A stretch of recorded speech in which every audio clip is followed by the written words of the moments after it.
and I'm going to proceed with the examples of transgenic plants. The first example is bug killing cone.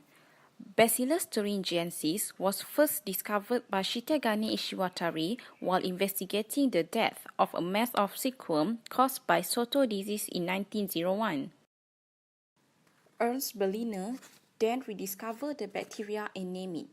Bt-delta endotoxin produced by the bacteria is capable in killing Lepidoptera larvae. Bt has been used widely as an alternative of insecticides. Moreover, it does not harm other insects, for it is very selective. The second example is non-browning apple, or also known as Arctic apple. Canadian scientists came up with a product, apples that have an ability to resist browning after being cut. This is done by silencing the gene that is responsible in making the enzymes that causes the browning in apples. The enzyme, known as polyphenol oxidase, reacts with oxygen and polyphenols when apple is cut and leads to apple browning. By discontinuing the production of PPO, it slows down the rate of browning and aging of the apples. The differences in compositional analysis between Arctic and conventional apples are small and would not adversely affect the nutritional quality of the apples or raise any safety concerns. Next, we move to the third example of transgenic plants. The third example is flavored saver tomato. Flavored saver tomato is the first genetically engineered crop granted license for human consumption.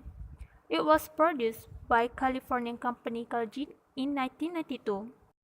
Transgenic introduced a gene implant which synthesizes a complementary mRNA to polygalacturonase PG gene and inhibiting the synthesis of PG enzyme.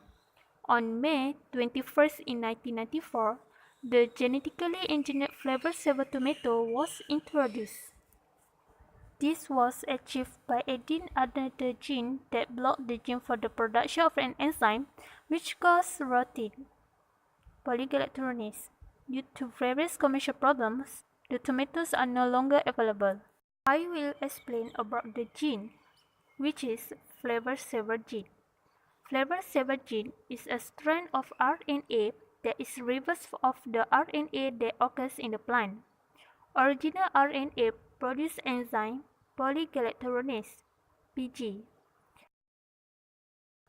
Flavored saver RNA will bind to polygalacturonase, so the enzyme cannot break down pectin. It will cause tomato to become soft. The two strands cancel each other out. Making of flavored saver. Enzyme polygalacturonase breaks down structural polysaccharide pectin in wall of a plant. This is part of the natural decay process in a plant. Flavored saver tomatoes have been constructed that express an antisense mRNA complementary to mRNA for an enzyme involved in ethylene production. These tomatoes make only 10% of normal amount of enzyme, thus delaying ethylene production. Normally, tomatoes are picked while green and transported many miles before being sprayed with ethylene to ripen them. This prevents damage and perishing on the journey. Basically, the gene in the tomato stops the tomato from softening during ripening, so that it is easier to ship, but keep its natural flavors too.